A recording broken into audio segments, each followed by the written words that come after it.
let's get off to a fast start. First lesson, we're doing our first VLOOKUP.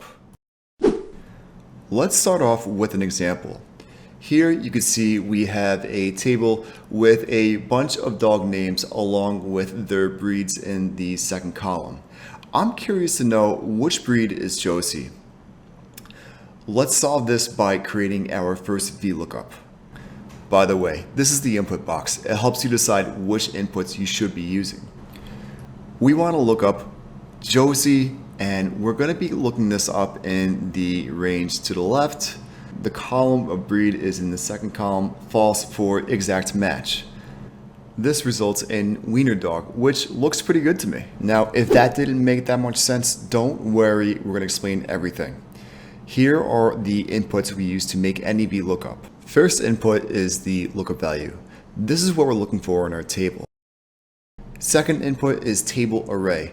Don't worry about array right now. Just think of this as the table or the range that we're going to find our data in. Third input is column index number. Now, just like array, don't worry about index. Just think of this as the column number of the table or the range that we want to look at.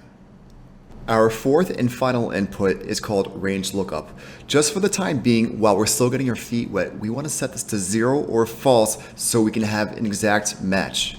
You might notice this input has square brackets even though none of the other inputs do. That's because this is considered optional. It will default to not exact match if we don't put this in, so it's very important not to forget. Now, when we write our formula, we're basically saying that we want to find the value in a certain column within a certain range next to a certain lookup value. Let's fill in these blanks using the same example we were using before. We want to look at the second column in the range A1 to B7, and that's going to be next to Josie so we can find out what kind of breed she is. You might have noticed that the lookup value is always going to be on the left side of the table. So when we're talking about columns, it's going to be that column to the right. So first column is name this one and second column is breed. It'll never be the other way around. It'll never be right to left. It's always left to right. It's very important you don't forget this. Now, you might have noticed that Josie is surrounded by double quotations. This is because Josie is considered what's called a string, which is basically just another way to say that we're searching for a word or some kind of phrase. If this was a number or a range, it wouldn't need those double quotes. Microsoft Excel knows to look for numbers and knows to look for ranges without the quotations. Now, just to close the loop, we are looking at Josie in the fourth row from the VLOOKUP, and we're looking at the second column, so that should result in getting wiener dog. And by the way, this is my friend's dog, Josie, who is actually a wiener dog.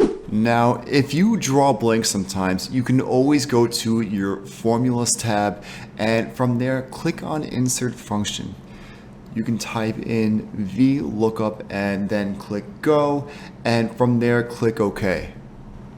Here we have a little more descriptive version of the input box. You can see the double quotes as we spoke about before. Let's put the table in the table array box, and column number is 2, and we want false for exact match. Now, just to prove a point, if we put in 0, you can see the right side still says false.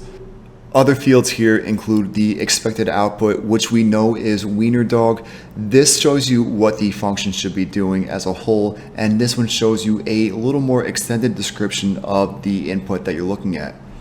That's it for your first lesson. Now go out and try it on your own.